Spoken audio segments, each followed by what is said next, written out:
খেয়ে হুট করে মা ছেলে মিলে চলে গেলাম চিরক্সের আফতাবনগর আউটলেটে। সেখানে গিয়ে আমরা আর কিছু খাওয়া দাওয়া করলাম, সে এক্সপিরিয়েন্স শেয়ার করবো আপনাদের সাথে। সেখানে গিয়ে আমরা অর্ডার দিলাম ফিশ টস, ফ্রেঞ্চ ফ্রাইস এবং একটি নাকা ড্রামস্টিক। তো এই আউটলেটটির মূলত দুটি কম্পার্টমেন্ট আছে।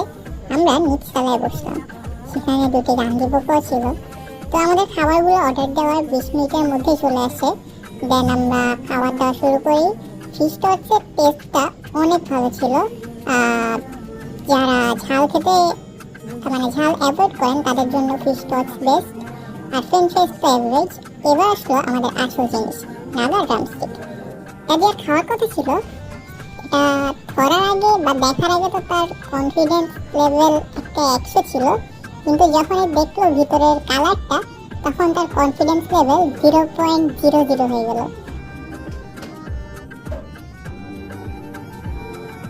তো সে বিসমিল্লাহ বলে খাওয়া শুরু করলো।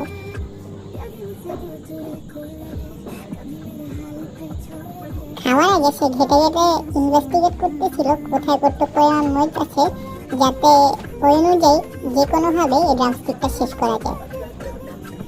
খোলার পর তো আমি দেখি রীতিমতো অবাক, এত মরিচ কেমনে সম্ভব? এটা খেলে তো মানুষ মারাই যাবে। এর সাথে আমরা অর্ডার দিয়েছিলাম একটি কোল্ড কফি, কারণ ড্রামস্টিকের সাথে মিষ্টি কিছু অবশ্যই দরকার, না হলে রিস্ক হয়ে যায়। সে খেতে থাকলো যে এবং খেতেই থাকলো। শেষ করতে পারবে কিনা সেটা আপনারা দেখতে পাবেন ভিডিওর লাস্টে। সে বলছিল এটার টেস্ট নাকি এভারেজ, ভিতরে চিকেনটার আলাদা কোনো টেস্ট নেই, জাস্ট উপরে নাগার কোটটা দেওয়া হয়েছে বলে এটা স্পেশাল। আর আহামরি কিছু নেই, নর্মাল চিকেনের মতোই ভিতরে। চিকেনটা জুসি ছিল, তবে চিকেনের ভিতর কোনো আলাদা স্বাদ ছিল না। চিকেনের উপরে যে কোটিংটা ছিল ওইটাই হচ্ছে আসল জিনিস।